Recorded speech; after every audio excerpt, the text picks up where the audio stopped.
Hello, ma'am. Good afternoon. Good afternoon, Ankita. How are you? I'm good, ma'am. How are you I'm all fine. I'm all fine. Thank you very much. doing? Ankita, I think I could not hear you very clearly. There is some lag maybe in my side. I'm not so sure. Good afternoon, ma'am. No, ma'am, there's some Okay. problem with the Ankita. All right. Yes, ma'am. Good I afternoon. think now is it fine? Yeah, now I can hear you. Okay. We are honored to have you with us, ma'am. Sorry.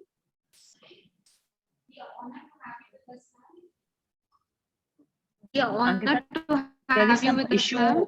Yeah, there is some issue at your end, Ankita. Good afternoon, ma'am. Richa, ma'am.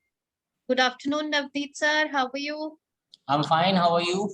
I'm all good. Thank you. Okay, ma'am.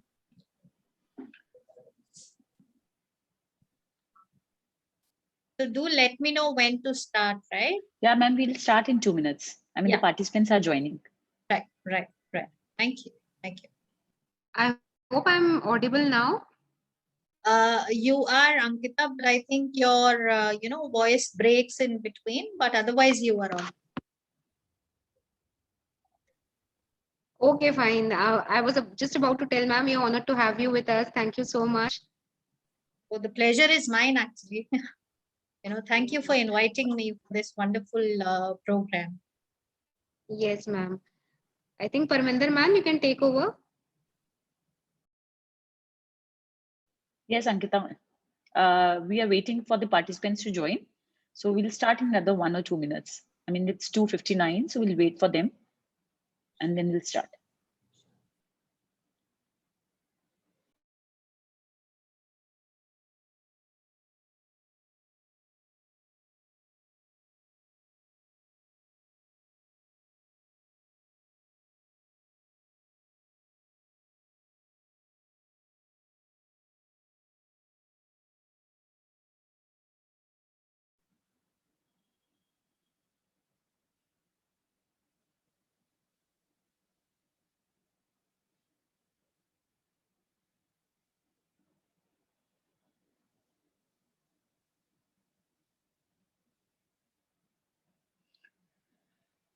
So welcome participants to the third session, which is on HR analytics by Dr. Richa Mishra. Dr. Richa Mishra is currently working as assistant professor at JK Lakshmipat University.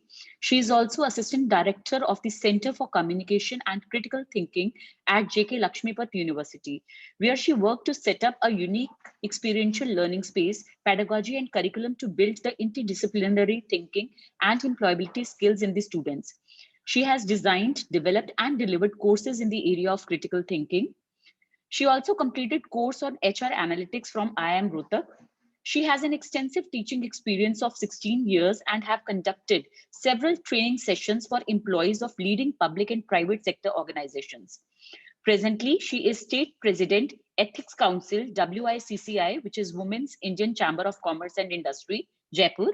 She is also a member of various professional associations like Academy of Management, Indian Society for Training and Development, National Academy of Psychology, and Indian Society for Applied Behavioral Sciences. She has published her work in reputed national and international journals.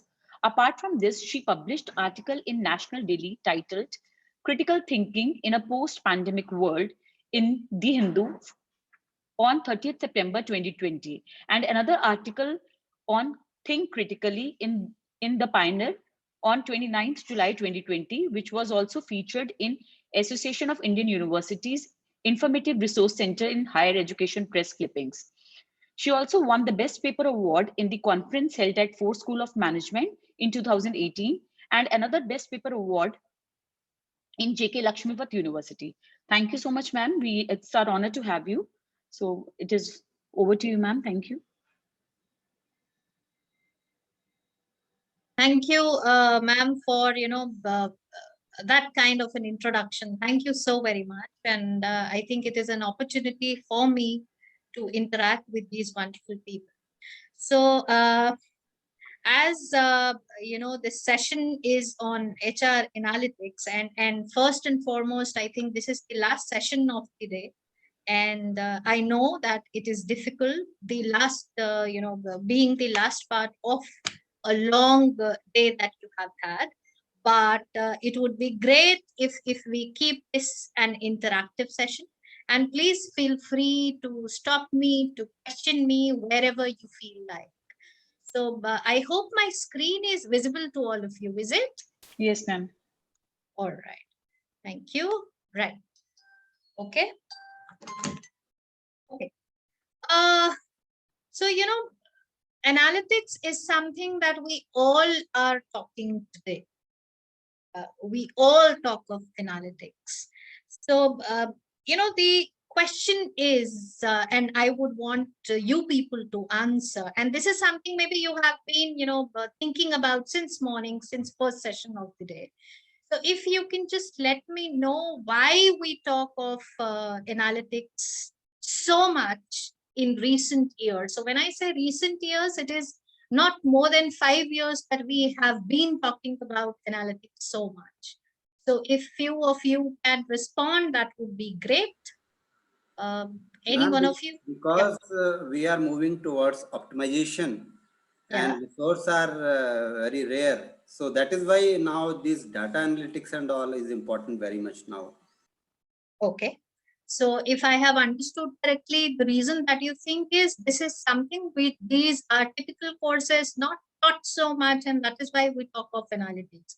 Yes, have I understood it correctly? Ma'am, optimization is the key point wherein we want to optimize our resources. That is the key point. That is the key point, right? Okay, but why is it that I think this is something this was being needed by the organization earlier years as well. So why do we talk of analytics now? Why weren't we, so much into analytics, 10 years down the line? Optimization, I think, has always been the goal for any management, any organization that we think of. But why today? Yeah. Automation is also one of the key point. Sorry, can you please come again? And automation is also a key point. Automation. Okay. Yes. Somebody else also wanted to say something. Please. Data-driven world, ma'am. Data-driven world.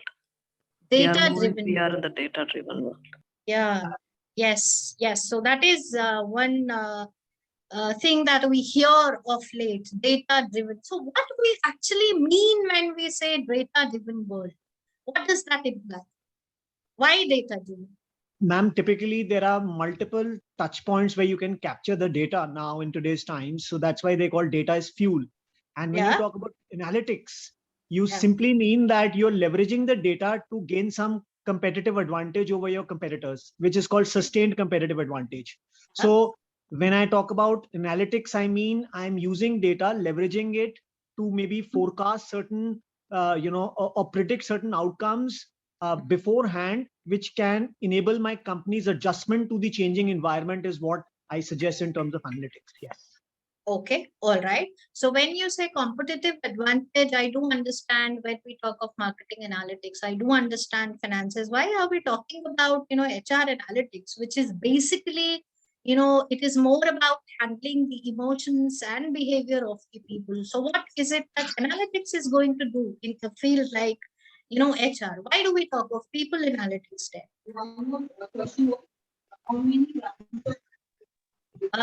Rasika, your voice is not very clear. If you can, speak again, that would be wonderful. Right man for the right job.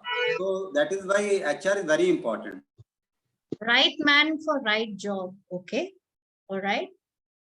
Anything else? Anyone would want to add to that?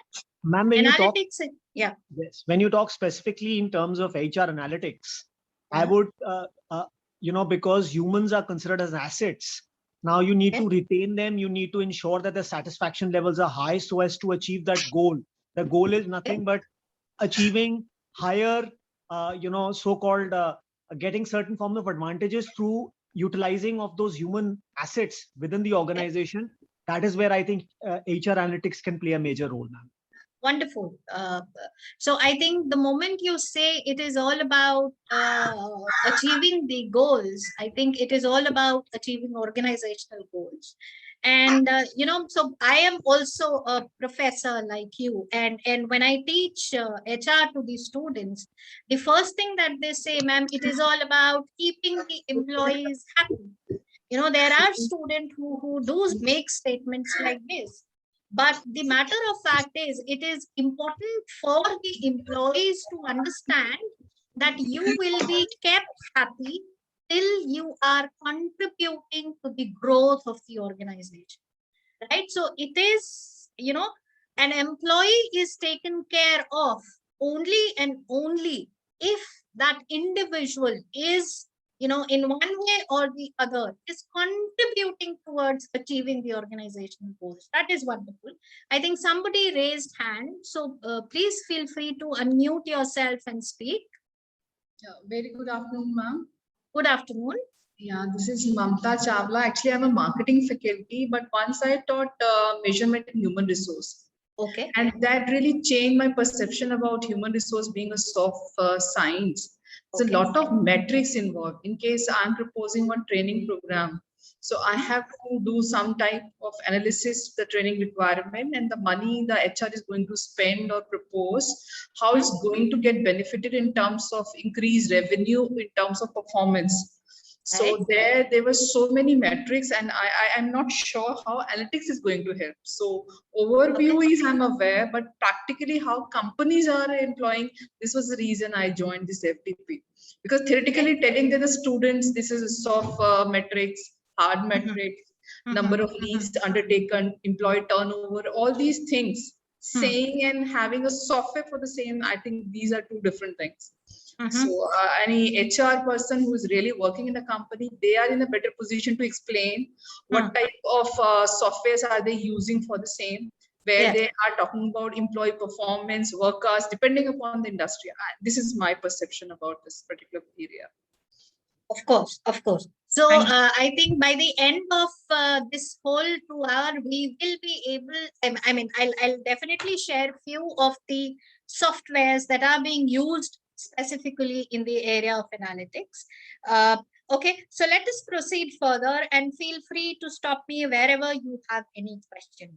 So taking this further, why do we talk of, analytics? And here I come with certain data.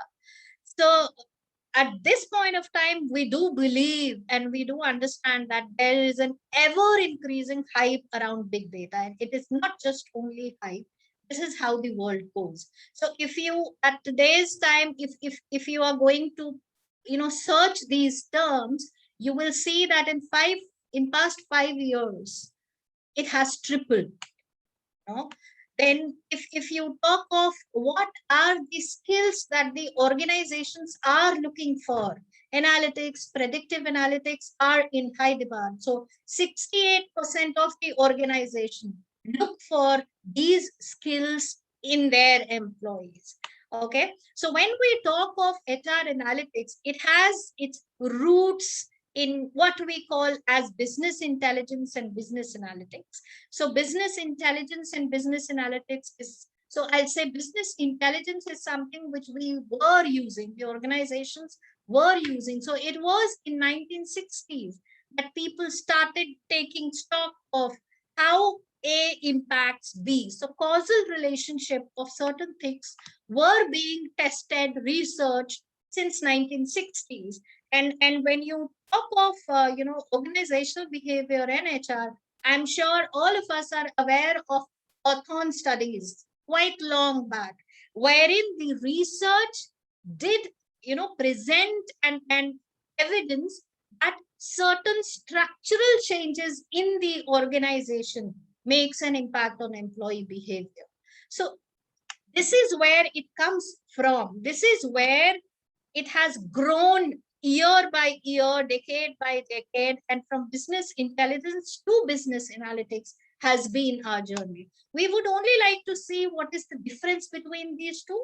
When we talk of business intelligence, it is all about using data to make intelligence business decision by monitoring, collecting, reporting data for interpretation.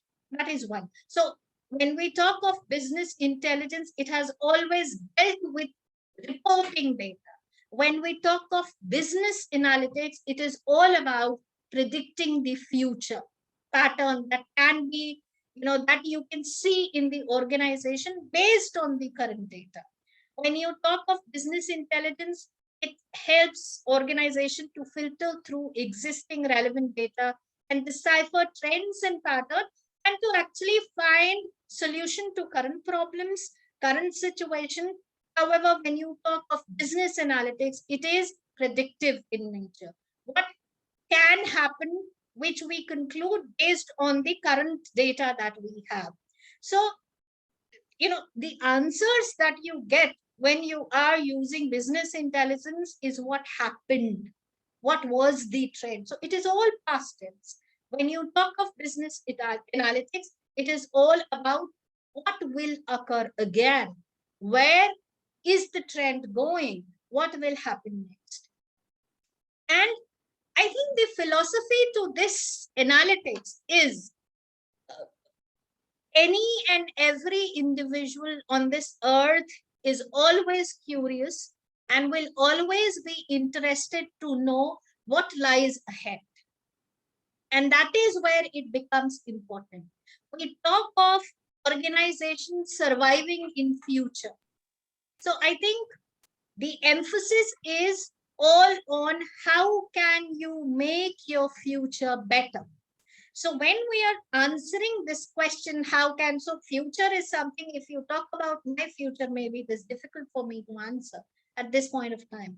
But then when you talk of the future of the people in the organization, that is what this tool helps in. And that is where it intrigues, and that is where it helps the organization in, it has motivated the organization invest so much in the analytics, and that is what they are looking for in the new workforce. Okay, so when you talk of analytics, there are few stages: describe, diagnose, predict, and prescribe, right? So what actually happens? The first one is descriptive analytics, which is again a kind of business intelligence. So what happened? Where are we now? Then the second one is diagnostic. So why did certain thing happen, right? So when you talk of the first two stages, which is descriptive and diagnostic, these are based on the past. They talk of past. Whereas when you talk of predictive and prescriptive, that is where future comes into the role. That is where we talk of solving future problems, based on which the strategies for the organizations are decided, right? Okay. Now, the tools that we use at different stages of analytics, when we are at the diagnostic stage, the analysis is basically exploratory, because we are trying to know what actually happened. So we can and we do make use of t-test and ANOVA. When we are at the predictive, we are trying to analyze the associative and predictive, and we do make use of correlation and regression. Prescriptive, reduction and segment, factor and cluster analysis. There are many more that can be used, but these are the ones which are generally used. When you talk of type of analysis that we indulge into when we are talking of trying to predict future or trying to know where the problem has come, we make use of qualitative analysis or quantitative analysis. So when we talk of qualitative, interviews, focus group discussion, and case study. I'm sure you all must be aware of what this is all about. So I'm not getting into the details. If you have any question, I'll be happy to answer. So when we talk of exploratory, helps in understanding the variables, associative relationship between two variables, predictive used to make forecast about the future. Reduction is all about reducing the information. So many different variables can be reduced to less variables. So when we say what are the major variables, or what are the major factors out of so many. And then the factor analysis, which is segment and cluster, grouping similar data together is segmenting. Clustering is, when the employees are stressed out in a situation, is an example. This is an important part. So when you talk of model of purposeful analytics, and I think I take this liberty to speak, and I know that all of us agree that the core of analytics is the research that you conduct. So when you talk of any analytics, it has to be, so the moment we talk of data, it is understood that there is a lot of research that has to go. So it is important to answer 3 questions. Number 1 is, why undertake a project? So why are we trying to do a research? So why is that research important or not important? So in that frame business question, that is what we do when we are trying to do a research work, right? And then based on that, build hypothesis. That is a typical research process that we go into. Then step 3, we all know, gather data. So how should the project be carried out? So it is a research design that I'm talking in simpler words, which is gather data, conduct analysis, reveal insight, determine recommendation, and what will the result form? Get your point across, implement and evaluate, right? So this is something we need to follow whenever we are doing a project, or in other words, we are trying to take up a project, trying to find the solution to certain things. So here comes the data analysis for business. So this is again a data which I am quoting, which I am presenting in front of you, wherein it says that companies have widely embraced the use of analytics to streamline operations and improve processes, right? In a survey conducted by Bloomberg's Business Week research service, 97% of respondents reported that companies have adopted analytics. This is the current situation now. This is what we are in. And why are the company going for analytics? 3 simple reasons. The most important reason, because it reduces cost for the company, it increases profitability, and improve risk management. I think when we look at this data, we need to be very clear if this is where the organizations are coming from. It is a must for the students to know what analytics is and why it is important. So when you talk of HR, it is no more, what will I say, number free, or it is no more a subject where we only talk of, theories. Gone are the days. We don't. We teach in terms of theoretical underpinnings, the concepts of today. So big data is definitely a game changer in the business world.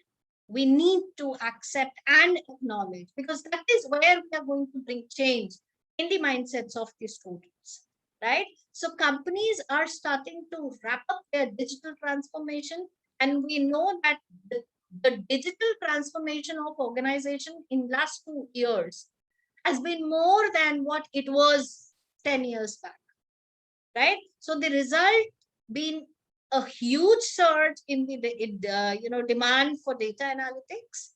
So data analysis decision making has become a go-to strategy for success. And this is a data of 2019. We are in 2021.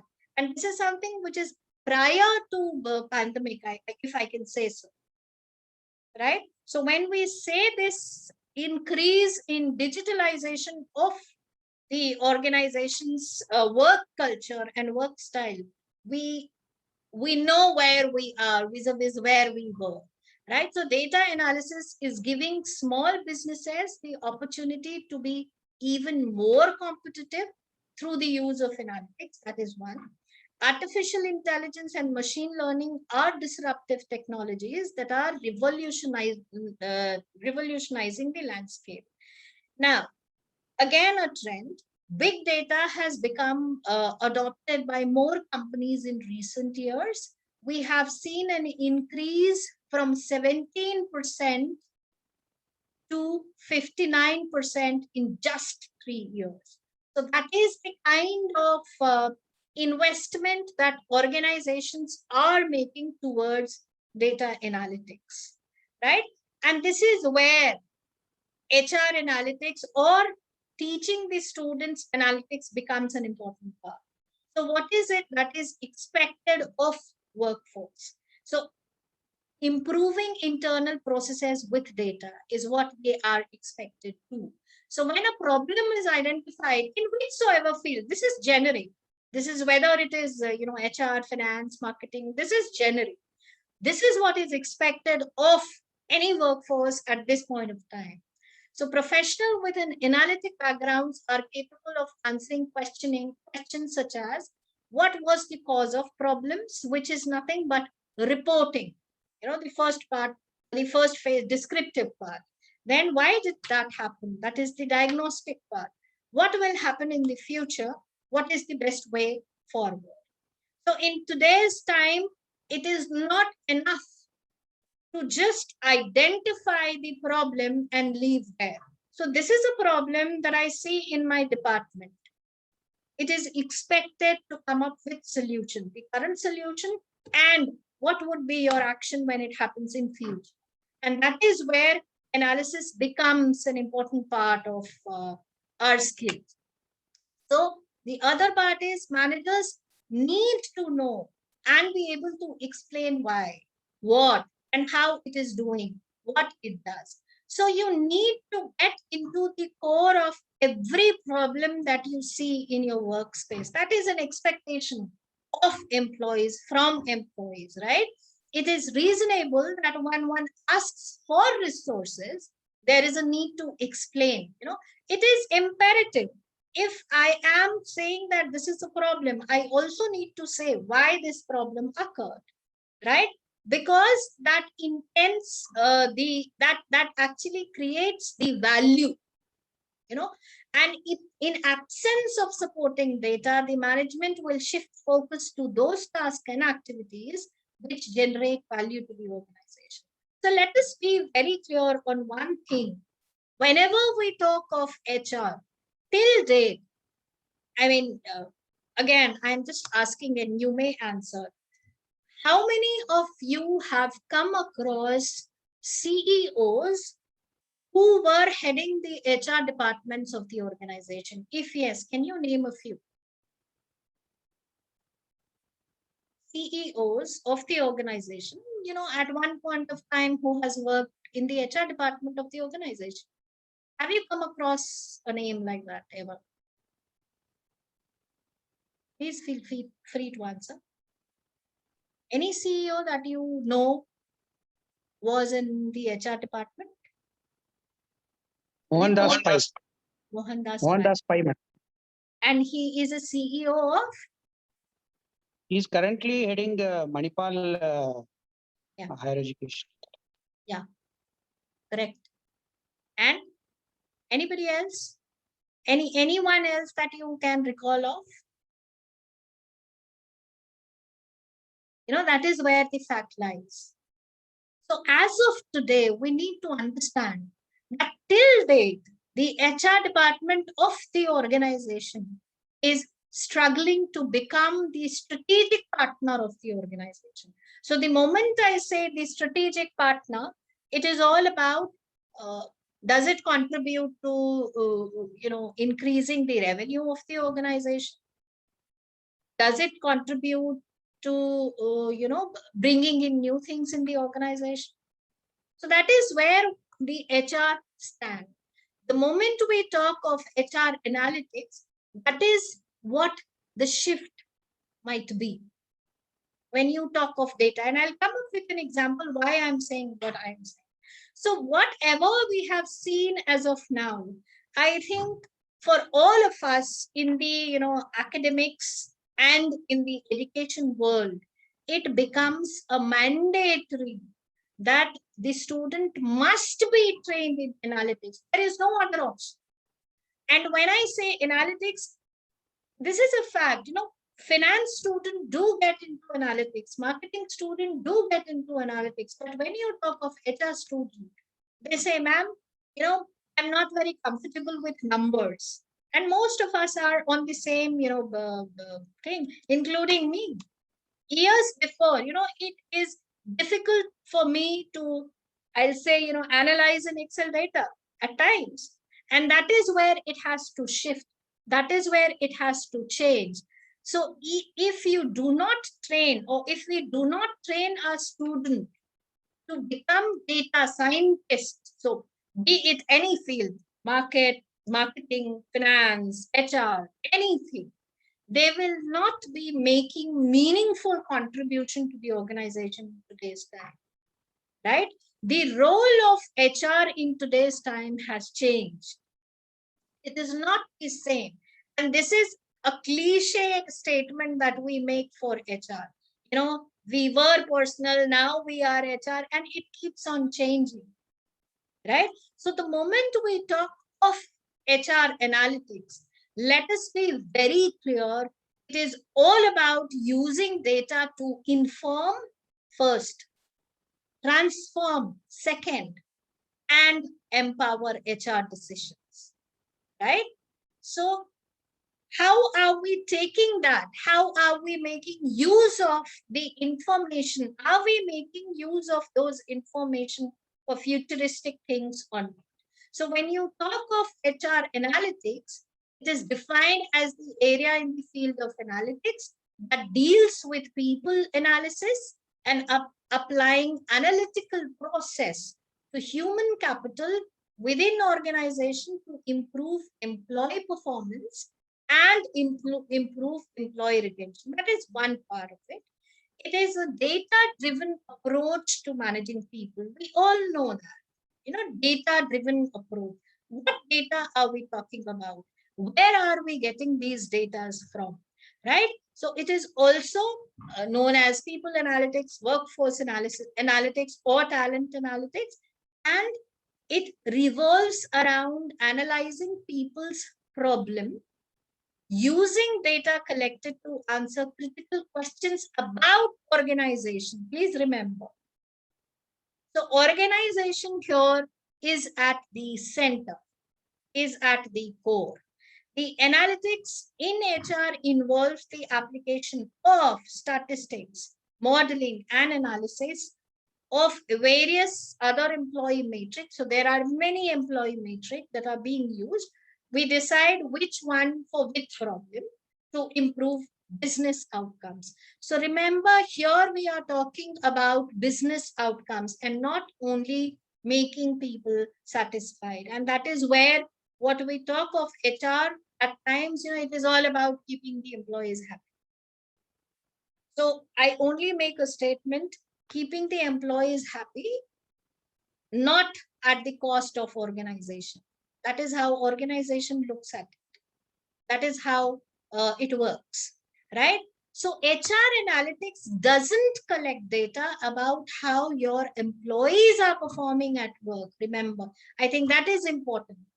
How are they performing is not what the goal of HR analytics is. The sole aim is to provide better insight into each of the human resource processes, right? So it is not about how my 10 employees are performing.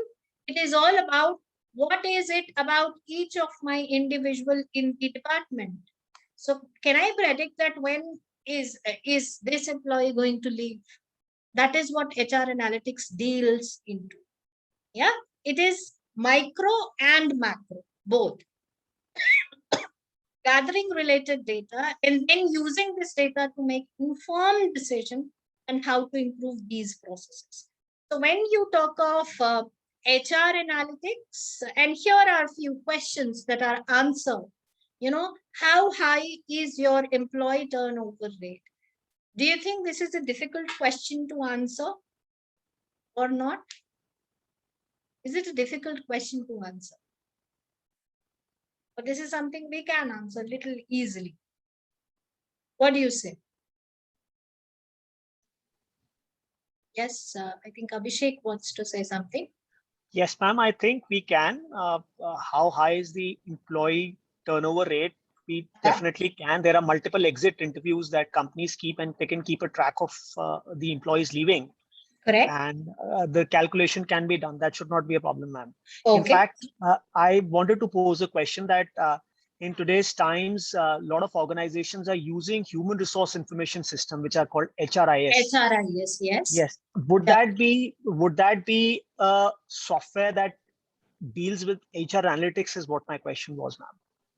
So I'll tell you, if you want to say that if HRIS is what analytics is, I can only say that is the preliminary stage of HR analytics.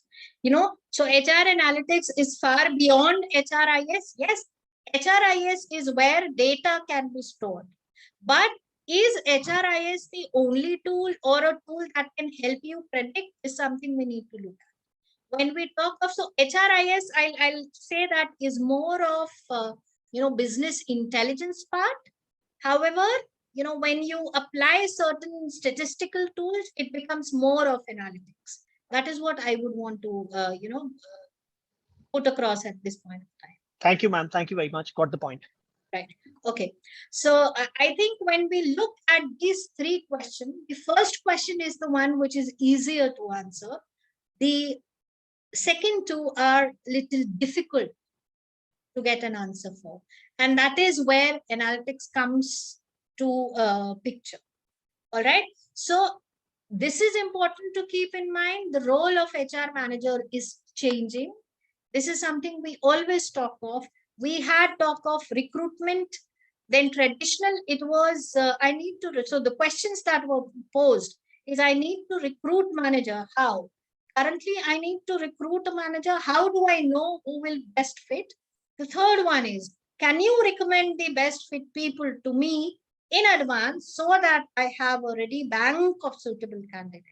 This is where we are heading for. So we are talking of employees who are not part of our organization, who are prospective candidates, but I am ready in case there is a vacancy, I have a list ready. And this is not possible without getting into the analytics part, artificial intelligence part, right? So that is what we are going to be in coming years. And that is where, when we talk of analytics, play an important role to be ahead of time, if I can put it across that way. So if an employee or a manager is capable of, foreseeing what can happen and be prepared, is what people look for in today's time. So in today's time, if you look at World Economic Forum, the skills that they are talking about is whether they can analyze things or not. The moment you talk of analysis, analytics is at the core. I'm bringing a different aspect to it, but then this is also true because I'm also a part of center. So, it is the thinking, how you think is what matters. So you do what you think, you speak what you think. So it is the thinking that has to be trained. So when you talk of analytics, it is the thought process of individual which varies. And that is why one is a better analytics person and the other one is not a better analytics person, or, could improve a little bit, right? So these are the skills or questions that we want the future managers to answer, to be ahead of time. That is only possible if you know how to make use of, analytics at your workspace. So when you talk of what are the major benefits of analytics, it improves HR performance, helps in identifying best performing talents, helps in identifying attrition and its causes, helps to predict demand for skills and position within the organization. So HR analytics actually helps to transform the role of HR manager as strategic partner. And that is what we are talking in today's time. how can HR be the strategic partner of the organization? So why we talk of HR analytics, why it is important is, what gets measured gets managed. What gets managed gets executed is what Peter Drucker said. It is important to measure things, because until and unless you measure it, you cannot manage it, right? The business demands ROI. There is a lot of investment that goes in people, and it is important. So companies look for return on the investment. So if they have hired a people or a person, they would want something in return, right? So it is important that we measure their capabilities. What are they capable of? And that is what analytics help in at the time of recruitment. If we measure their capability, we can know what their performance could be in 6 months down the line. And that is how it helps to clearly demonstrate the interaction of business objective and workforce strategies to determine a full picture of likely outcome. Organization, and the last one is performance improvement. So until and unless the organization grows with what we call as HR or the contribution of HR, it is not only about hiring people that HR must be improved. It is all about how can HR department contribute towards improving the performance of the people, right? So that is what it is all about. This is the trend in terms of how analytics is being used by the organization at this point of time.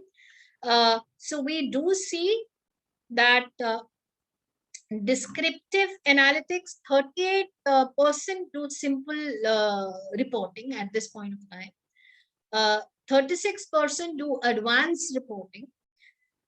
Then 9% do predictive analytics and 17% do prescriptive analysis, right? So that is how analytics are used in the organization at this point of time. However, we do see that the first two parts, descriptive and diagnostic, is the one which take the higher seat when it comes to the application of analytics. However, prescriptive is something which is also not far behind. It is going to pick up quite soon. So can somebody tell me, why is it that predictive analytics is so less? 9%. Why do you think so? Any insight? I personally believe, Pam, prescriptive analysis requires use of certain tools which can predict the future. And personally, I believe that for predicting future, you required a lot of data. And earlier, the companies were not capturing that kind of data. And that is why in today's times, they say data is fuel.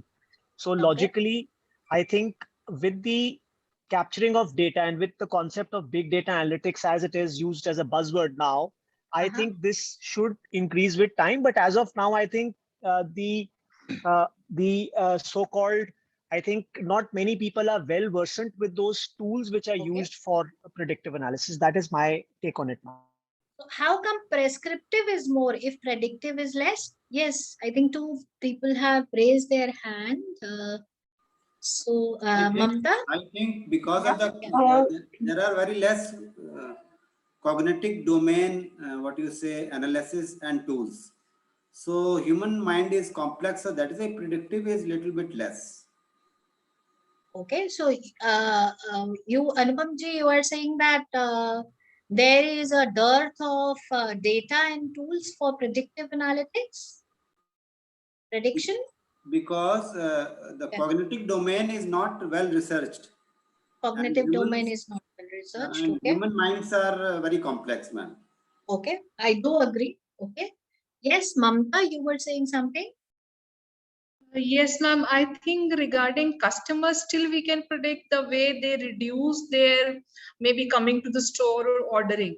But in case of our own employees, the company is very difficult to utilize this kind of prescriptive.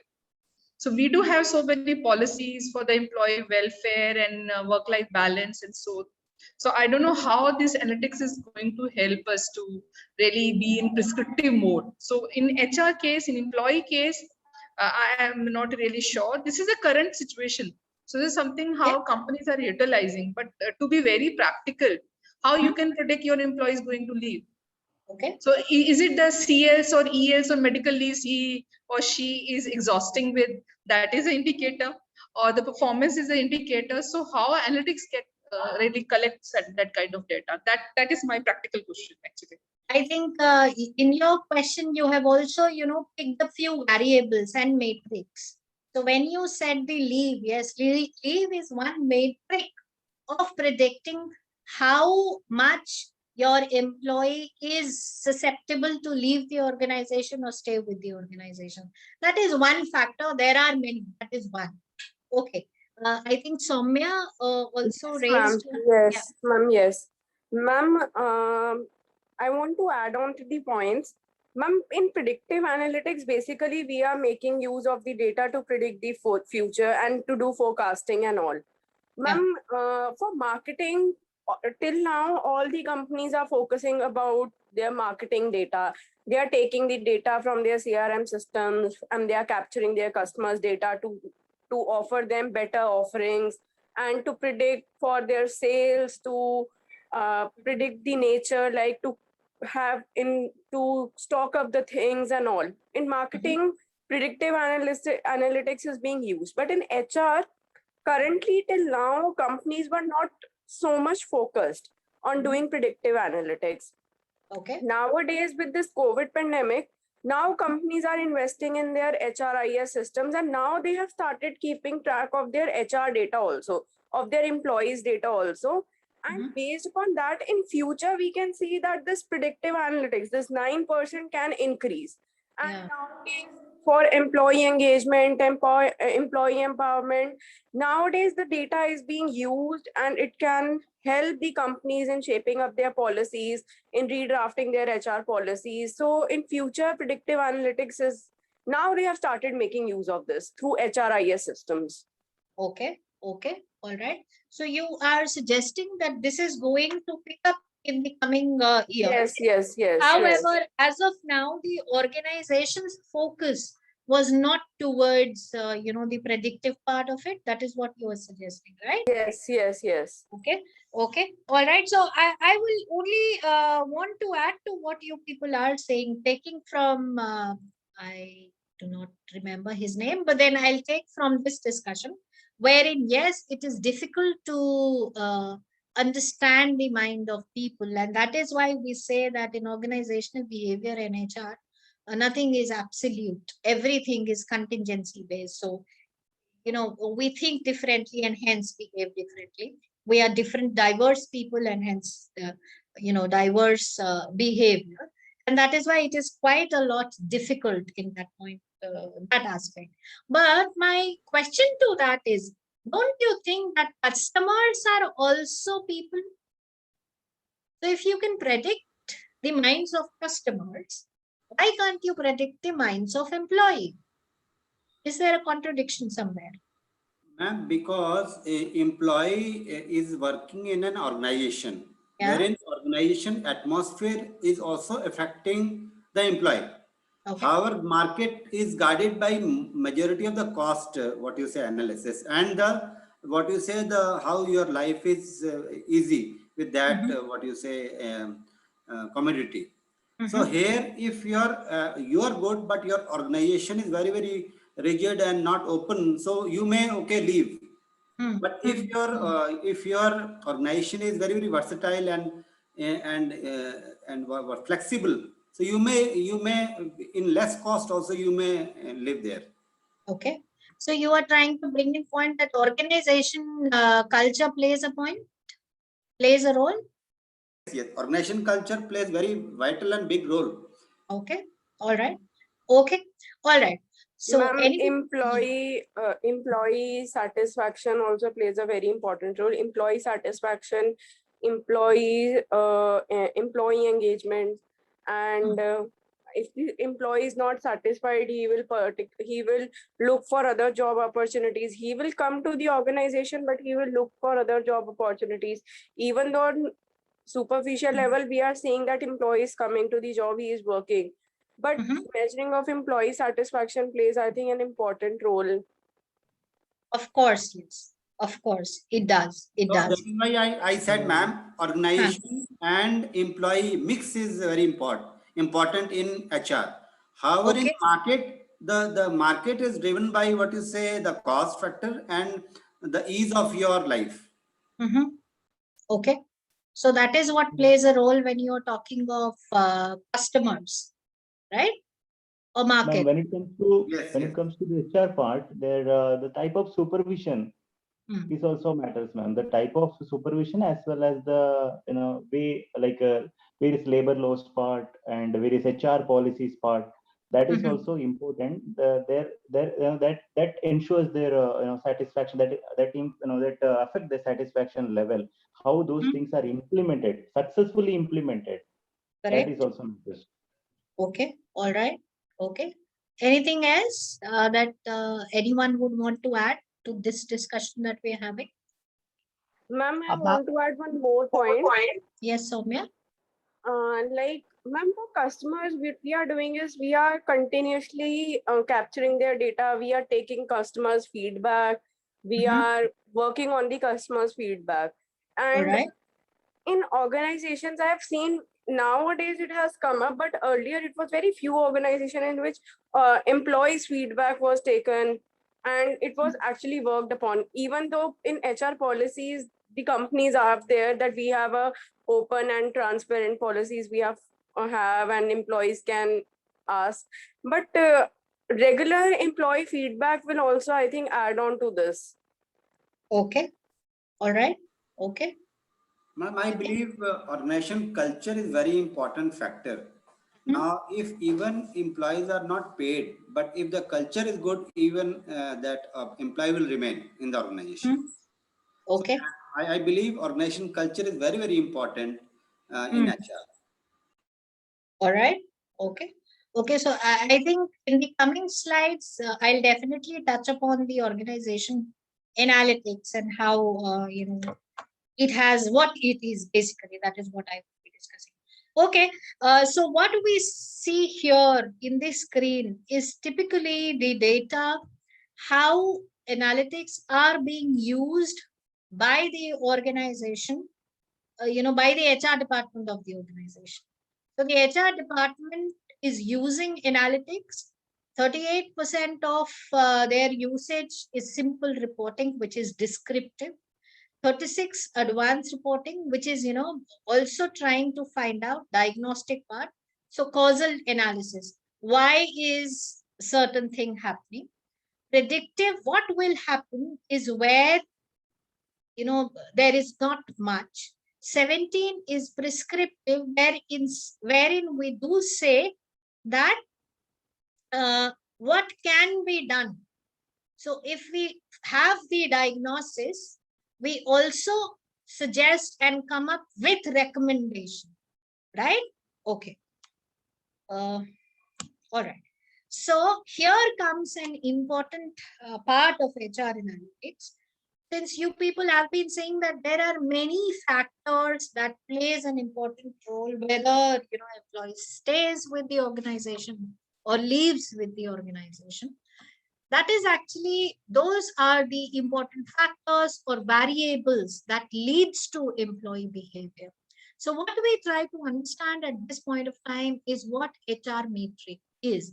So the moment you talk of HR analytics, you cannot have HR analytics without HR metric. So how do you measure certain thing is very important.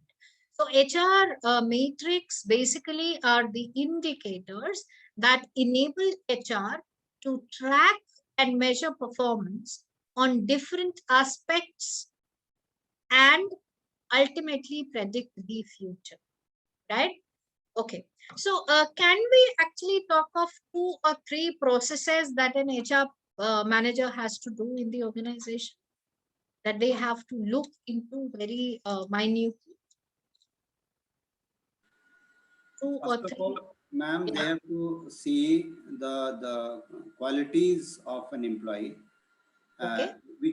which is their educational and capabilities and their training Capabilities. needs for the Their organization. training needs. Okay. So when you say capability, I'll want to understand is the recruitment part of it, recruitment and selection. So Yes. what is the quality of people that we are hiring? That is one. The second one, you said training, right? Yes, But ma'am. before training, there is something which is very, very important. And what is that? Human resource planning, HRP. I think I think, quality and quantity both of people need to be assessed for future needs, and accordingly the recruitment has to be done. They need to compare the as is with the to be scenario and then decide whether recruitment retention has to be done or the other way around, that is some form of something like a voluntary retirement scheme needs to be done depending on the situation that the company is in. Okay. All right. So I'm just putting across a situation at this point of time that we see. We do see that, in these whole, 1.5 year or 2 year that we have completed with this pandemic, unfortunately, there is a dip in the sales of products, right? So how would you want to comment on the dip of sales? I mean, by and large, forget about the automobiles, specifically the passenger cars are going up. They have soared like hotcakes in these 1.5 years. Apart from that, most of the organizations are struggling for the sale of products. Yeah. So as an HR manager, if you have to attribute the performance, low performance of employee, what are the reasons that you're going to give at this point of time? Why is it that employee is not performing? Logically, ma'am, if you look at the pre-COVID times, people were coming to their offices every day. There was some form of teamwork that was there, and the use of technology was far lesser compared to what it is as of now.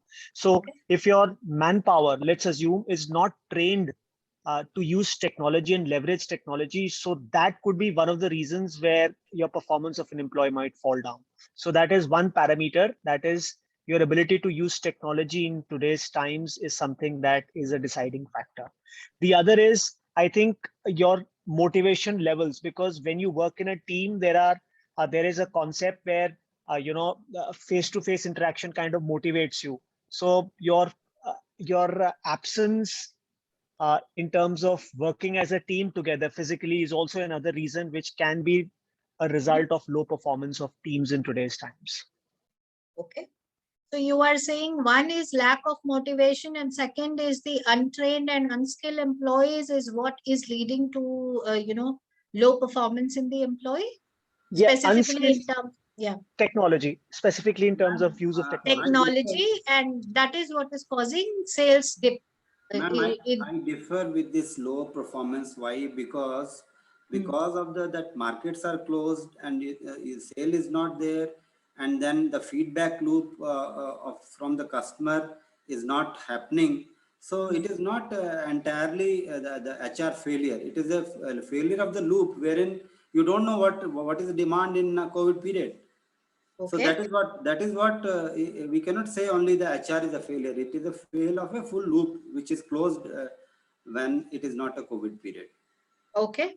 So you are saying, yes, please sorry, continue. sir. Okay. No, please continue. During this COVID pandemic, the need of the peoples, it changed. It was only the focus of the people was on their basic survival. And ma'am, at that time, not only almost entire industries, their sales got affected, and we could have seen like people got fired. And in fact, many people had lost their jobs because the entire shift was on the survival, and the needs of the people were changed. And ma'am, no one had thought of this kind of situation. This was like a first situation which has come up. And at that time, what companies HR would have done is like already the people were stressed. So at that time, the focus of HR was to motivate the people, to motivate their sales force, so that even though the situation is this, but they can come out of this situation. Okay. Ma'am, I have some mixed opinion on this particular aspect. One thing is here, the kind of isolation what these employees feel when they work, go for work from home of kind of things, because sitting in front of PC, from morning till evening, and sometimes I feel, the type of work stress or workload what they experience is more compared with that of whatever they used to know, their office environment, all offline kind of work. And meanwhile, that group cohesiveness, what we call, when we mingle with our team members, when we mingle with our co-workers and all, that creates that 1+1 3 that results. Okay, but here, as I said, the isolation factor again comes when we sit inside a room, and when you work, the productivity, our thinking, these all get affects. And then again, a lot of distraction will be there. Obviously, when I am attending this program itself, I always go for a quiet place. I struggle to find a quiet place. Even most of the employees are facing this issue when they work. Sometimes their children will be entering, sometimes some other people will be entering that place, and they will be disturbing their work and all things. That is also one factor. And and again, sometimes I feel that some of the organization where HR, the top level HR department, they failed to manage this, their employees, and they fail to know what exactly their employees want, because putting a lot of restrictions, and there is no, some organization, they don't have a specific, work hours. They think that okay, work from home in the sense at any time employees will be available. So that impact, affected very badly on HR, and employees are struggling. Okay. So you say that, yes, Soumya. Also, ma'am, like this, I can give you a real life example. Like previously, I was working in corporate. Now I have switched my career into academics. So, ma'am, at that time, all the field sales of my company, in which I used to work, ma'am, all the field sales were stopped because of the lockdown. People were not able to go on the fields, and they were not able to sell their products on the field, because on the all the retail stores were closed. The markets were closed during the lockdown period. And ma'am, at that time, the people who were on the fields, it was very difficult for them to sell their products through telephones and through online mediums, even though the company had started that we will do video calls with the customers and all. But still, people were facing a difficulty, the people who used to sell the products on the field and selling the same product online through video calls and through telephones. So at that time, special trainings were given to the people by HR department, the learning and training department of the company, so that they can easily adapt to this change that they were facing. Okay. All right. So, the point that I'm trying to bring in here is, when I gave this example, the sales dip in various organizations, what would be the cause of that dip? Would it be an internal cause? So when I say internal cause, it is internal to the employee. Is it the employee is not performing that has led to reduction of sales of product? Or is it the external cause? We know that this is pandemic. We are on a closed down. It is a lockdown. So Ma'am, even it is an if external one.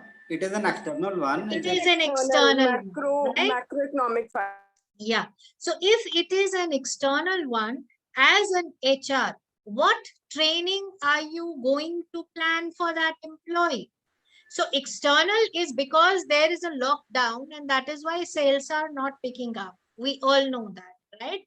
So is there internal cause also that could be, the reason because for not performance? Because profit is down because of the external cause. So yeah, that organization thought that reduction in manpower is the only option to survive. So external cause triggered internal cause. Okay. what is my opinion on this is, when you talk of matrix, you actually need to identify. So, I would want you to go back to the perfect model of analytics. So what is the question that we are trying to solve or find an answer to is important. So how do we frame a question? So what is it that we are trying to find out?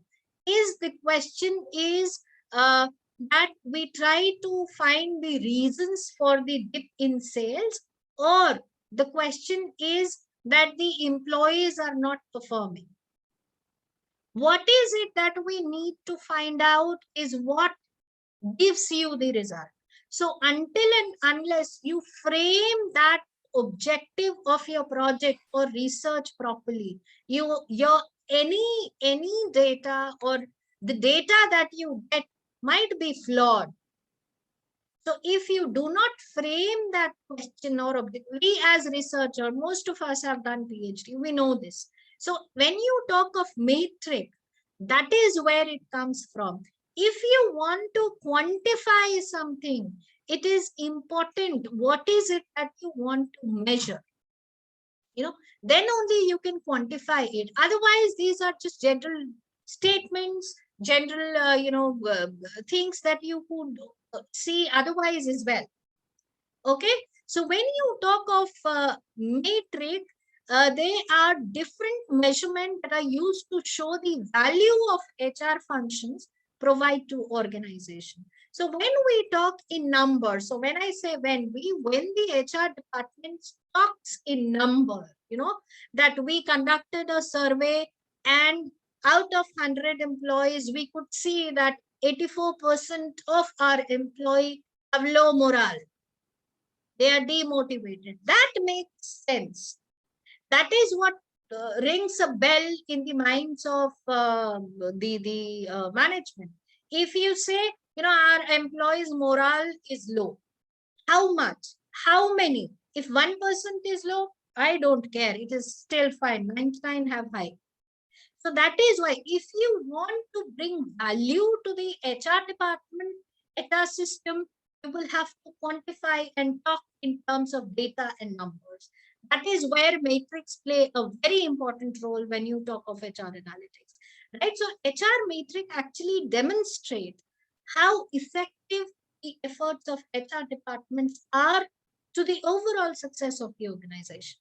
If you present the data to the management saying, we hired, 60 people in this 2 years, and out of these 60, 30 people have performed high. They have been able to, reach the data. So 50% of our hiring has been good. So what is it that you are trying to form? If you talk in terms of numbers, that is what I'm trying to put across. So I think one thing which we all know is specific, generic and specific. We as individuals, specifically in the field of HR, we make use of generic words. It is good. What does good mean? Are we defining it? So the moment we talk of matrix, it is all about defining it in that way. Is there a data to what you are talking about, right? So HR matrix are vital method for quantifying the impact and the cost of HR processes and employee programs. It is also a strategy for measuring the progress or collapse of HR action. So it is all about, we did a rigorous interview, on-campus interview, from where we hired, say, the campus interviews that we have conducted, 60% from this college or this university have been able to complete the task they have been given. So that data is what leads to the next decision, which is next year we are going to go to the same college and make a hire, because 60% of the students are giving the results, right? So that is what data does. Are you talking in numbers? Are you quantifying? Okay, so HR matrix uncovers a business strength and, vulnerabilities as well. So why vulnerabilities? So if we say that employee turnover is high, correct?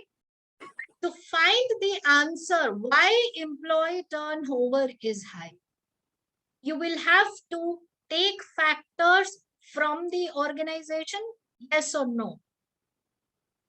If we do that, we'll also come to a point wherein we talk about what all things are done with the organization which are not good. So we also get to know what are the vulnerable things that the organization is doing, and then work upon it to make it better. That is what it talks about.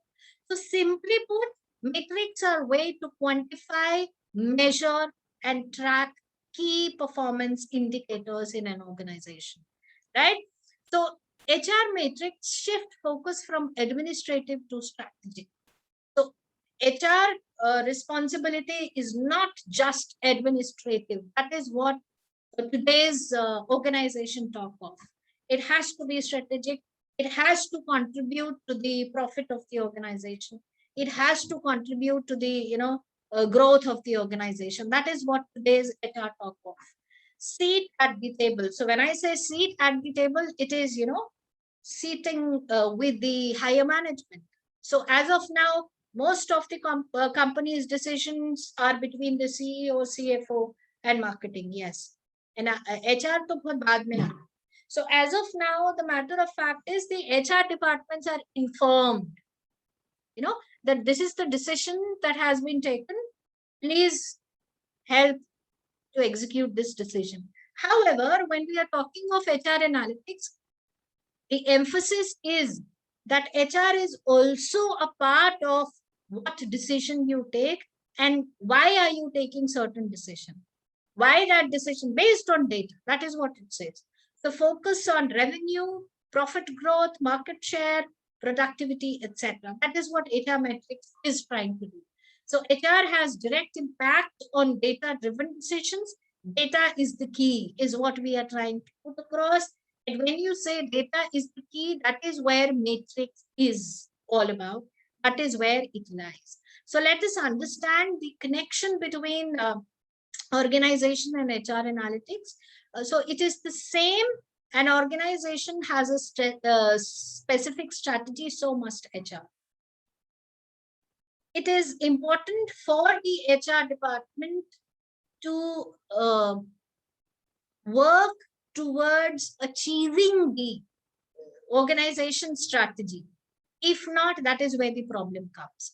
So to demonstrate HR's value to the organization, matrix must tie what is most important to the C-suite. So when we say C-suite, it is CEOs, CFOs, and all those C's of the organization. In other words, HR matrix must tie directly or indirectly to organizational strategy. And here is an example. So when the organization has these three following strategies. So one strategy is cost cutting. This year the organization has planned that there has to have a cost cutting. The second one is let us improve the customer satisfaction, because the previous year it has been observed that customers are not very happy with the services that we are providing. Third, develop new technology to remain competitive, right? So these organizational strategies will lead to define the HR strategy. And what are the HR strategy?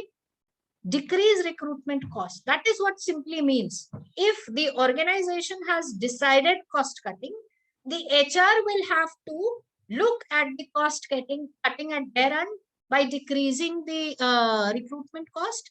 So improve customer satisfaction, increase customer service training.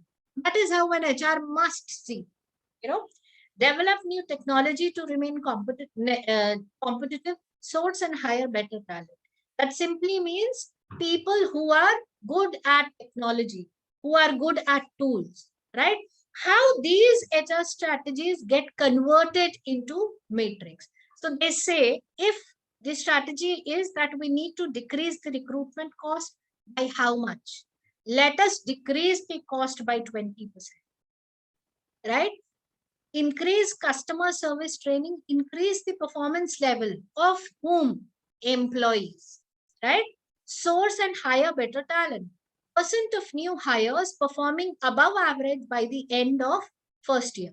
So this HR matrix, the last HR matrix, which is percent of new hires performing above average by end of first year, would be the employees that I have hired this year, how are they performing by the end of the year? If you have that data with you, that is going to answer a lot of question, or the question that we see here, right? So this is how it has to be intertwined. What does cost? So if there is a strategic decision at the organization level, how will that convert into a matrix? An HR matrix is what we need to understand, right? So it is all about converting those strategies into quantity, quantifying the strategies.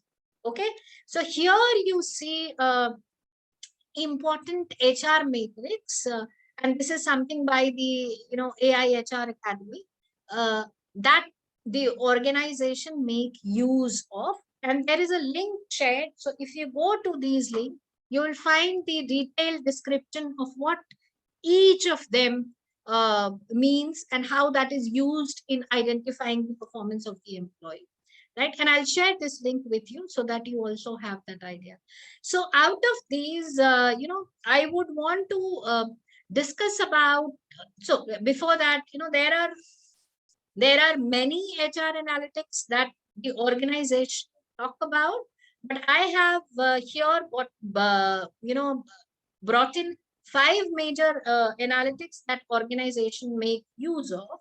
The first one is employee churn, which is the process of assessing the workforce turnover rate. It is important for organization to identify how many people are leaving your organization in a year. Why do you think this is an important analytics? Employee churn. Why it is an important analytics? Why do we should keep a tab of what HR turnover is or employee churn is? Can somebody answer? It is very important, man, because it is very important because logically, whenever you hire a new employee, you undertake many costs. For example, recruiting, training, there is something called induction cost, XYZ costs that are associated. And within 1 year, if a person leaves, so you are basically involving a lot of cost that you spent for an employee that goes completely waste. And again, entire cycle has to be repeated. And of course, that is one major reason why employee turnover needs to be controlled. And you don't want good assets, good human assets to go away from your organization. That is another reason why you want to keep that employee churn rate low. Okay. All right. Anybody else? Somebody was to find out if something is to find out the major reason why people are leaving the organization. Like if the employee churn rate is very high in a particular department, then then the HR managers will think and they will reframe the policies. They will revisit that particular to find out the root cause analysis, like why this is happening. Okay. So if you remember why HR analytics, there is, I think we all know this term called ROI. So return on the investment. So if we are investing on something, what is it that we are getting? And that is why the turnover becomes a very important, analytical part for the organization, right? The second one is capability. So the success of any organization is dependent on the level of expertise the employees have. So capability analytics refers to the talent management processes that helps you identify the core competencies of your workforce. So what are the skills that your people have? is what you get to know when you are using capability analytics. So I think, and this is how it helps in predicting. So if you know that, so I'm just giving an example. So if you have a team of 50 people, and by using HR analytics or capability analytics, you are able to identify the skills of all these 50 people. Do you think you will be in a better position to predict the performance of the department? Do you think that or not? Soumya, you raised your hand? Yes, ma'am. Yes. Ma'am, one more thing, like capability analytics will also help in doing SHRM, like forming of HR strategies, and it will also help in organization to achieve competitive advantage over its competitors. And it will also help in competency mapping, like placing right people at the right position. Correct. Makes a lot of sense. Yes, there are two more people. Yes, Mamta, please. Ma'am, I think with human resource inventory, when we are splitting it to capability wise, so that gives an avenue for the company to really think about the growth avenues, training requirement, development requirements. Then in terms of, I think balance scorecard also can be interrelated with it, because we know the skill set, the current, and what is the gap in between, and how we need to hire people or we need to outsource certain services. So these are interlinked. So this capability, I think, is going to really be very useful. Futuristically, that would suggest our basically what you were talking about, predictive and prescriptive. Yeah, and it is also something which is also going to tell you, have you been hiring correctly or not? So past. So you have done a hiring process. This capability analytics will help you if you have actually hired the right people or not. If not, you will have to do correction and rectify the recruitment process. Yeah, specifically in service industry, specifically when we are working in these kind of, so their manpower become very important. So we are talking about now human capital management. Correct. So how these capabilities, skill set, experiences, the past project they have worked into, and how we are really managing their succession planning also really matters a lot. So a senior executive or team leader leaving the company, so could cost a lot for a service IT like example. So that is very crucial, I think, very crucial. Okay, all right. Yeah, anybody else who would want to add to this? Because I saw a few people raising hand. Okay, if not, let us proceed. So, it is all about knowing the competencies and skills of your people. And as you correctly said, that by the use of this analytics, there can be a lot of futuristic decision in terms of, so, basically you can map the strategy of the organization, and are we having the correct people who can contribute towards fulfilling the strategy of the organization. And yes, that is what it talks. Then we have this organization culture analytics, which is a process of assessing and understanding better the culture at your place. As we were discussing, a few moments from now, wherein we said that whether an employee is satisfied. Yes. Yes, Mr. Patel, you want to say something?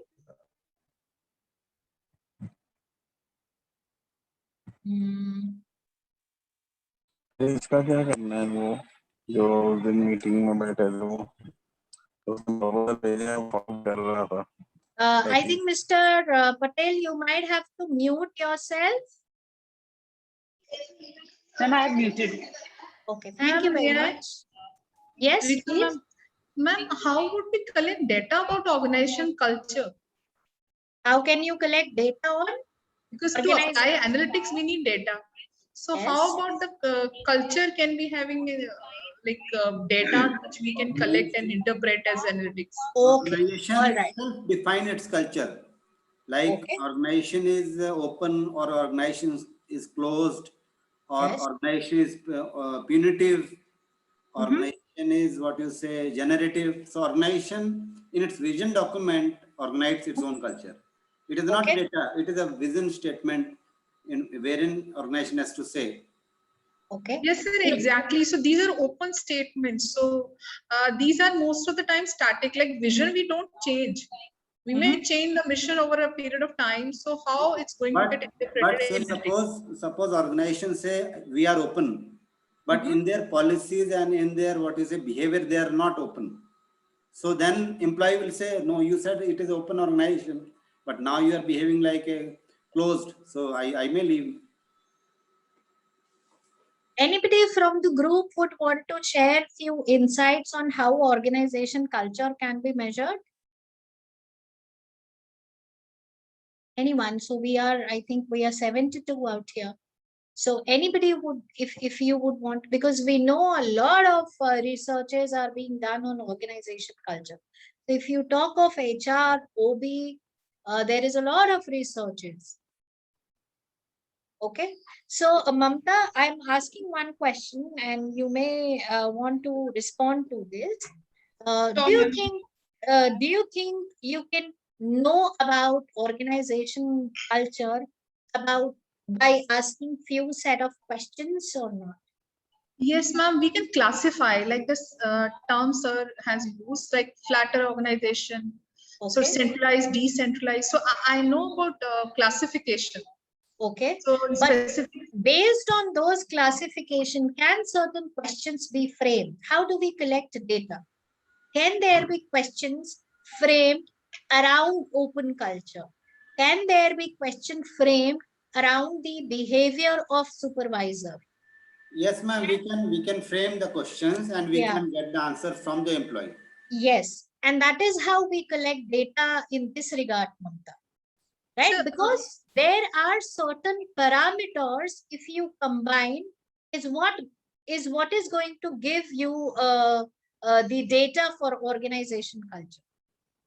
Ma'am, as much I understand, like trustworthiness in a one dimension, right? Teamwork is in a dimension, which can be really giving insight about the discrepancy that it is not being implemented properly by the supervisor. Okay. Right. So this discrepancy is not really initiated from the top. Top really talks about vision, mission, and everything. So that needs to be followed. The discrepancy is at, I think, implementation level that we can measure, like how your boss is treating you. Okay. Right. So how maybe taking certain requirements, you have a completely set procedure that every SOPs is there. So yes and no, but ideally to be in HR, we go by that this is something guidelines that everyone needs to adhere to. I would want to differ with you on that. When we talk of organization culture, I think these can be measured through the parameters that you just said. So when you talk of, I'll only want to put across that organization culture is built on what is the mission, vision, and value of the organization, right? Very true. Right? So whatever policy that you have, whatever behavioral pattern that you see in the organization has to come down from the vision, mission, and values of the organization.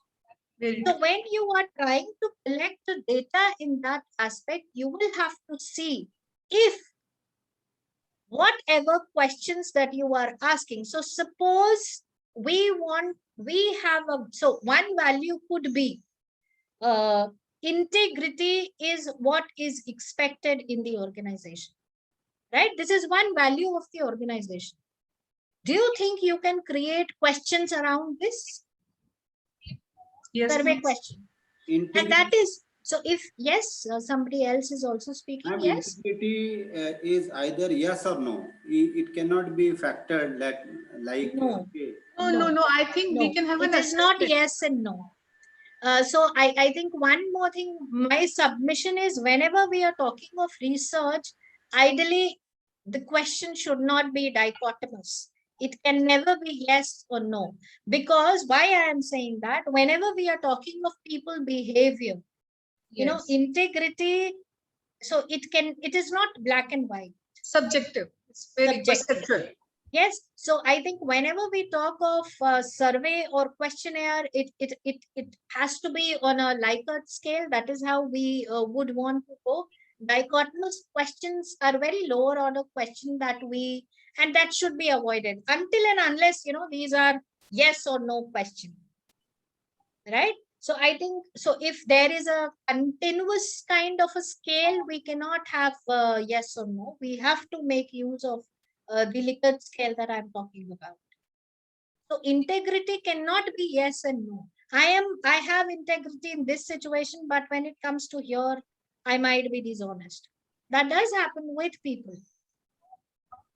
Correct? So I think it is all about what are the values that organization have communicated and how well these values are, trickling down in the people of the organization. That is what we want to talk about. And it is definitely possible to, do data and find data in this area. So once I'm done with this, I'll share a link of website through which you can get the details in terms of how that can be done. Is that all right, Mamta? Yes, ma'am.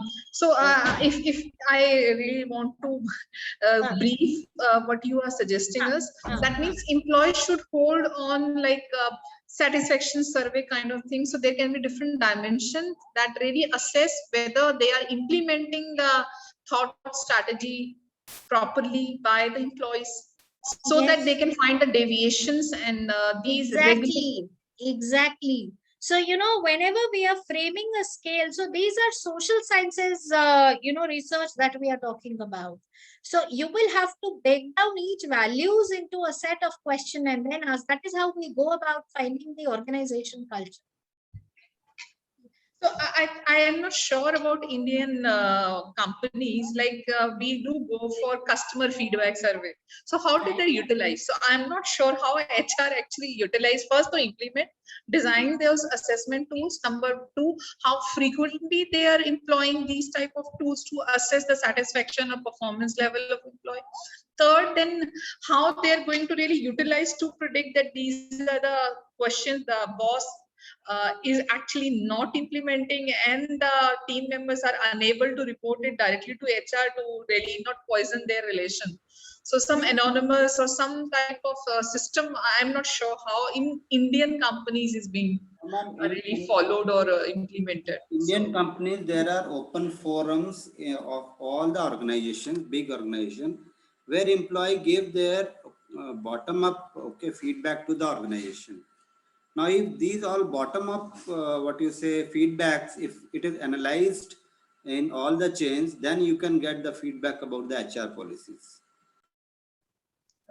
That can be actually taken from some industry person. Thank you so much. So, Mamta, I think I'll only want to say this when you talk of Indian organization, I'll only want to say, I know that there are feedback system placed in many organizations, and most of the good organizations, they have these feedback system, and it does help. If not, if this is not how it is, people in India would not have shifted to paternity leave. If this was not there, people would not have, shifted to flexible working timing.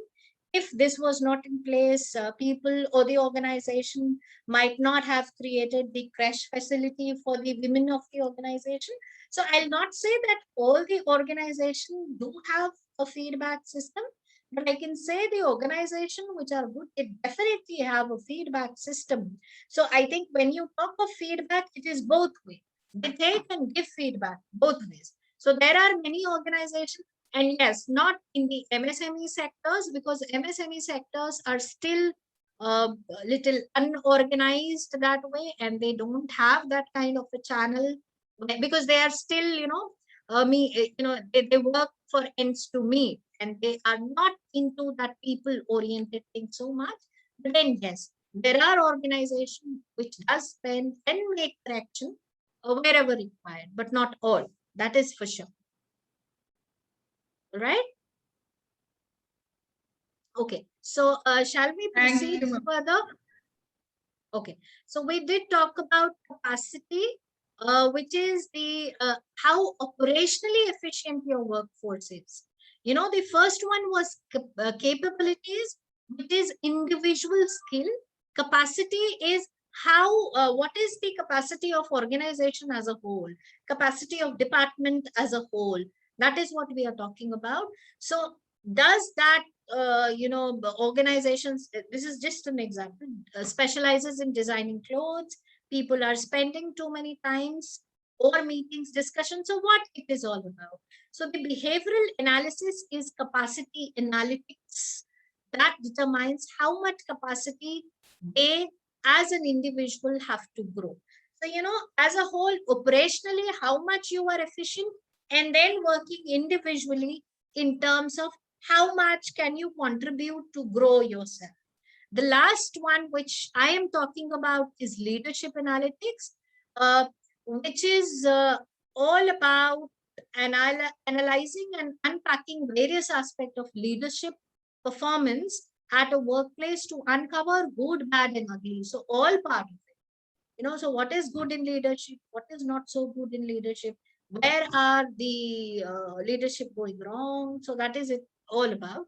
And then data can be collected through qualitative research. So you can go in for qualitative research, wherein you do an in-depth focus interview, survey, questionnaire, or quantitative research by using mix of both, like survey. So this is what mixed research, survey as well as focus, or ethnographic research, right? So out of all these, keeping the time in mind, I'll only trying to talk about the employee churn and how do we calculate employee churn, right? So what are the contributing factors that leads to employee churn? So what could be the reasons? Lack of growth plans and opportunity is one. Skewed work-life balance is another. Bad workplace culture could be third. And these are the points that you were coming up with. Then dissatisfactory appraisal or low staff morale. These could be the reason why employee leave, right? Now, so when you talk about how to calculate it, so it is calculated as percentage of employee leaving an organization at a certain period divided by total number of employee in the organization during that period, right?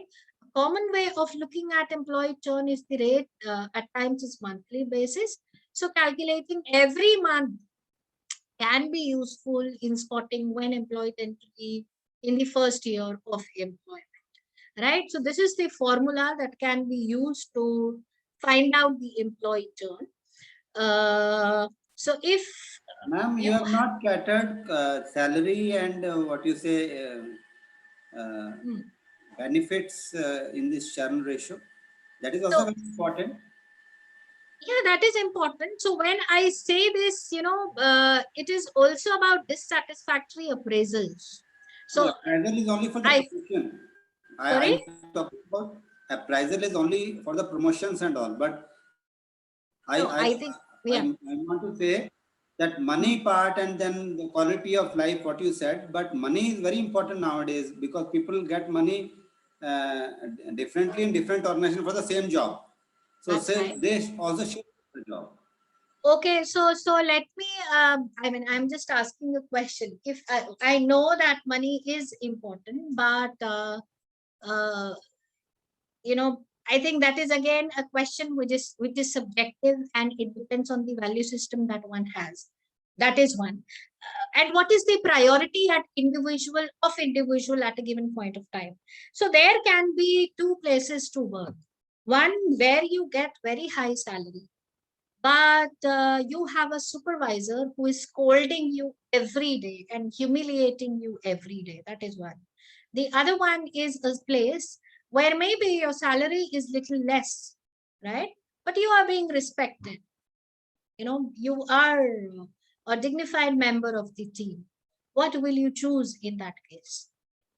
Definitely, second one is a good option. Yeah. So that is why, that is something which is very much dependent on individual at times, of course. And that is why I did not brought that money or salary part separately. When I say appraisal, I know when you talk of promotion, it is also associated with the, hike in the money that you are going to get. Right? So it is somewhere associated. Of course, the point that you are talking about, maybe we can add whether you are getting paid, as per the market or not. Right? So it is all about, so I think I might differ, but I personally believe that if an employee is staying in an organization despite, if he or she feeling that the money is less, I think it is at the end of the day your choice. You decide to stay in the organization, and the choice could be for any reason, right? I don't think the day we decide to leave the organization, we'll stay in that organization. It could be any reason. So, I mean, please, pardon me if I say, but this is a personal opinion that I have in terms of why you stay or go from the organization. I am a very strong believer of choices that we make in life. So at the end of the day, whether you decide to stay in the organization or leave, it's yours. Of course, it could be a fact that you may want to leave the organization, in the next opportunity that you get. Correct? So, but then that is how it works. And I do acknowledge what you say, that money is an important part, but I don't think that is the only factor that decides your stay or not to stay in the organization. And I would only want to bring in the hygiene factor theory, which says that money is not a motivator, it is just a hygiene factor. It is not a motivator, right? So it helps you not to get dissatisfied, but that does not mean money motivates me always. That is a necessity that I have, and I would want to stay with small money as well, if that is how it works. Okay. I hope I have answered your question, Anupamji. Yes, ma'am. Yes, ma'am. All right. Okay. So this is how we calculate, and so the point that I'm trying to bring through this example is, when we are talking about analytics, we are not interested in 26 or 27%, if I'm talking about. So the first year employee churn rate is, say, 27% here, what we see. That is not what the role of HR analytics is. HR analytics is much bigger. And the bigger part is employee churn is 27%, which is not a number that should be discounted. It is an important, number. So if 26% of my employee are leaving in the organization, what is it that is causing that, churn? Is it the culture? Is it the policy? Is it the compensation? Is it the procedure? Right? So when we talk of analytics, we are trying to find the answer to these questions rather than just numbers. If you stick to number, that is only descriptive part of it. Or to the most, diagnostic. If you do not make changes, after knowing the cause, then that analytics does not have a value at some point of time. So if you want that analytics should make sense to the organization, everybody has to think beyond the, diagnostic and descriptive part. It is the predictive part that people have to work on, and not only the descriptive part and the diagnostic part, where we saw that 38% and 37% is where it stops. So 17 is 9, 17 and 9% is where we need to work on.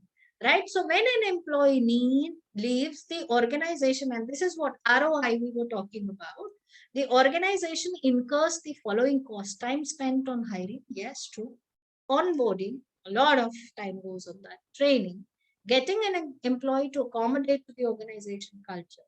So these are the loss that the organization, helps, organization goes through in case of an employee churn. So it helps to understand the needs to change in the organization is what HR analytics is all about. It is not just the number that we are interested in. It is more about what are you going to do when you have that number? What would be the future action? What is it that you are going to correct, right? So it is important. Are we going to bridge the gap, so as that employee churn gets decreased over the period of time, right? So with this data, I think it is important to understand the reason behind their decision, inquire if it is the company processes, culture, or something else. If it is something else, something which is very personal, there is nothing that the HR department can do after beyond certain point. But if it is the organization culture, the relationship with boss or policies, that is where the role of HR department comes. So this helps bridge any gaps in your people processes, hire the right talent, recognize the achievement, provide best compensation. And this is the answer to what Anupam ji was asking. Yes, compensation is an important part. Provide benefit. So whatever it takes to keep the employee with the organization, if that employee has the capabilities to perform the task. So I'm coming to the last part of this presentation. So these are few of the tools. I'm sure this is the first day of your training. As you move up, second day, third day, I've seen the schedule, and I know there are a lot of machine learning and all those things that would be happening in the numerical part of statistics. So these are few tools that are being used, which is Orange, Tableau, RStudio, Python, Power BI, Excel, and Handoff. So the only thing that I would want to say is, be it HR analytics, be it marketing analytics, be it financial analytics, most of the tools that you are going to use would be same, barring few. So these are the tools that you use in financial analytics, you use it because we are trying to use the statistical, tools. That is what it is. So here are a few pictures. So if you use Orange, this is the first map that you see here is an outcome of that Orange tool or the software that you talk of. The second picture is that of Tableau. The third one is that of R, and the fourth one is the Power BI. Yeah. So this is how it looks when you use. Yes, these two are visual tools, right? So when you talk of presentation in analytics, it is important which tool you are using because it helps in understanding of, data, right? So I think that is it from my side. If you have any question, these are the references, and I'll share. I in fact share these links with you in the chat box so that you can hear. And you can go to these and see the details of quite a few things that we have discussed here. So thank you very much. That is it from my side. A long road towards understanding analytics. Yeah. Ma'am, excuse me, ma'am. One question. Yes. Organizations now put some agreement and what we call as bond. 3 years Yes. you cannot leave. 5 years you cannot leave. Yeah. So I think they work on this that whatever investment they have done and that is retrieved in 3 years or 5 years. So then now they can leave again. We will recruit new generation. Okay. So, the cost what they have invested is retrieved in 5 years. Let them go. Why we are behind who want to go? That is my question. So again, I'll say, I think, Anupamji, it is again a personal choice. If you want to work in contract, and if the organization has that kind of setup, so I don't think it is a choice between the employee and the organization.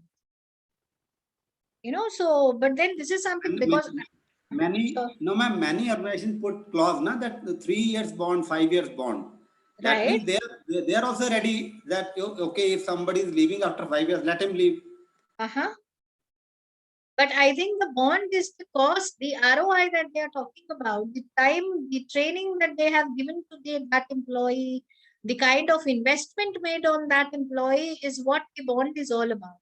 So the simple philosophy that I would want to share at this point of time, because the company feels that 3 years is not enough for you to cover the ROI. And that is why they have a bond. Right? So if you pay that much, that is how they retrieve the cost on the investment. And that is why they probably make this bond. Please correct me if any one of you feel other way around. Okay, ma'am, okay. All right. Any other question, anything that you feel like asking me, please feel free. I'll be happy to answer any question, any feedback if you have. I'll be happy to take that. Yes. Sorry for interrupting. Yes. Ma'am, what I feel that even in modern, nowadays in organization, that lack of these HR analytics skill is one of the major challenges faced. So what is your viewpoint? What is your thought on this? Whether it is the HR analytical skill that you're talking of? Yes, absolutely. Because the thing is, for successful implementation of analytics, definitely you should have the organization should have HR, proper human resource who can perform this analytics in an efficient manner. So, but I feel that this skill is, organizations are nowadays they're lacking this skill. I mean, so this kind of HR data analytics skill is, lacking. So how this can be tackled? Yes. So I'll tell you, Jay Prakash, I think I totally agree to what you say. And so, there could be a few reasons why it is like that. One, the managers that we have in the organization have not gone through. So you can understand that at this point of time, we are having training for HR analytics or financial analytics or market analytics for the teachers who are going to train the future workforce. If that is how it is a fact that the people in the organizations are not skilled as much as required. And that is why it has become an important point for the education community that they train the future people in the analytics part. Right? So what you say definitely makes sense. So these are the barriers why it. So I will not say it is only HR analytics. I'll say in general it is analytics. So people who have I'll say computer background or that they have done, they are the one who master these skills. People who are MBAs, from any university or college you're talking of. Ma'am, so I just want to ask, is it a problem with our education system, what we have here, or when, how, I don't know exactly, that's why I'm asking, how is this HR analytics practiced abroad, I mean, at foreign countries and all? So, I mean, for that matter, Jay Prakashi, I'll only say that this has picked up of late. So not that people everywhere is, an expert in analytics, no. And that is why when you see there is a very, limited number of people who have these expertise in this area. Be it anyone, be it me. So I am in the teaching fraternity from last 16 years, right? It is only 2-3 years that I have started talking about I have gotten the understanding of what HR analytics is. So Okay. my submission is, when we talk about HR analytics, it is important for student to understand statistics and make use of right tools. Right? Okay. Because any HR student, if you talk to the HR student, they'll say, I'm not so very comfortable in numbers and maths, and that is why I have taken HR. So it is all the more challenge for HR fraternity to develop these skills. Because as of now, numbers have been area of finance to, a very lot extent. But that is not how things are going to be in future. It has to be very different, and that is why I think this is the right time, if not late, to train our students or future workforce, if I have to put across that way, in this area of analytics. And for that, we all need to train ourselves as well. But I think it is important to lay down the importance of analytics in the minds of students, which is missing at this point of time. Okay. Thank you, ma'am. Thank you so much. Right. Any other question? All right. If not, thank you very much. Please feel free to connect at any given point of time. I've shared my email ID, or else you can always connect to the people at gyms. They'll help you reach me out. Thank you. Thank you so much, Dr. Richa, for your excellent coverage on the topic and making the session so interactive. So with participants, with this, we end our day 1 session. Thank you so much. Thank you, everyone. Thank you, Richa ma'am. Thank you, Richa ma'am. Thank you, participants. Sorry. Thank you, ma'am. Yeah. Dear participants, I have already shared the feedback link in the chat box. If you want, I will share again. Just a minute. Ma'am, we have given the feedback, but how to know that whether our attendance is Sir, your feedback form is your attendance link only. That is feedback come attendance link. And we have attendance on Zoom reports as well. We'll be checking the attendance from there. Thank you, ma'am. Thank you. Yeah.